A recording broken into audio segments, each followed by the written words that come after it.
Selepas hampir 2 dekad terpisah daripada keluarga, seorang wanita warga negara Malaysia yang terkandas di Lombok, Indonesia akhirnya selamat dibawa pulang ke tanah air semalam. Sepanjang tempoh berkenaan, Norida Akmal Ayub, 45 tahun juga, dikatakan hidup dalam serba kekurangan dan dibayangi ketakutan akibat ugutan daripada bekas suaminya.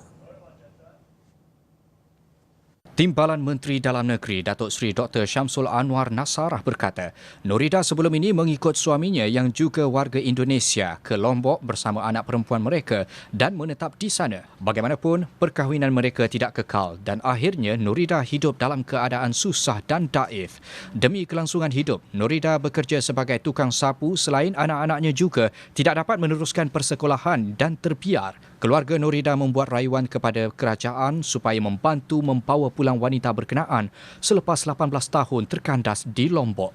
Dan alhamdulillah, pertamanya kita mendapat kerjasama baik daripada Ruka Kudra dan tentunya Kedutaan Besar Malaysia di Jakarta, Indonesia.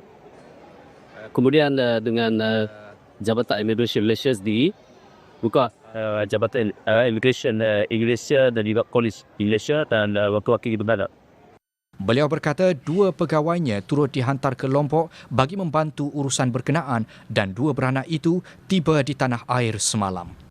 Ya, saya ucapkan terima kasih, berbanyak-banyak terima kasih kerana telah menolong saya pulang dengan selamatnya ke Malaysia.